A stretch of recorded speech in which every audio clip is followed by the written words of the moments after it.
Do you remember the first time you ever saw something that looked too good to be true?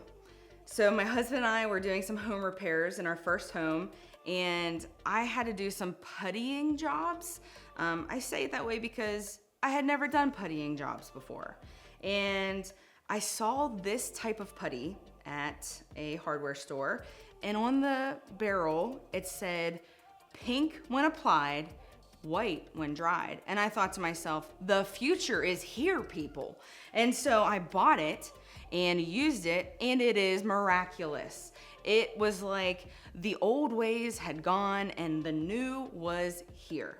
A similar situation happens with the Samaritan woman who is at Jacob's well just outside of her town. We find her story in John chapter 4.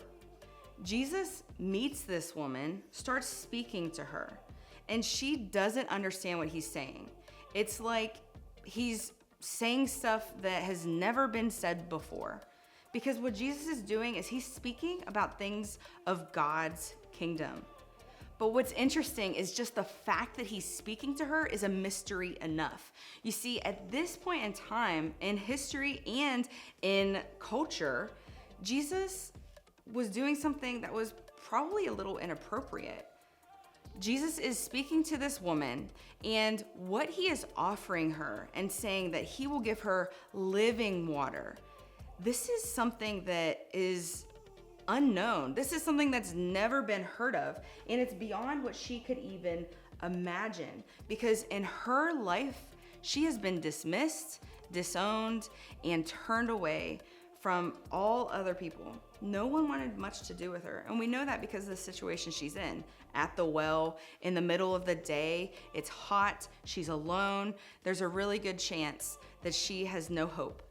But what Jesus is offering is living water that has nothing to do with her track record and has everything to do with his track record and who he is. She doesn't fully understand what Jesus is talking about, but she knows that she's interested in learning more. So what is it about Jesus that seems too good to be true? That seems like, how can that be possible? Maybe there's something about him that seems unclear to you today. I encourage you, talk to him about it. Spend some time with him and ask him what it means for him to be the living water in your life.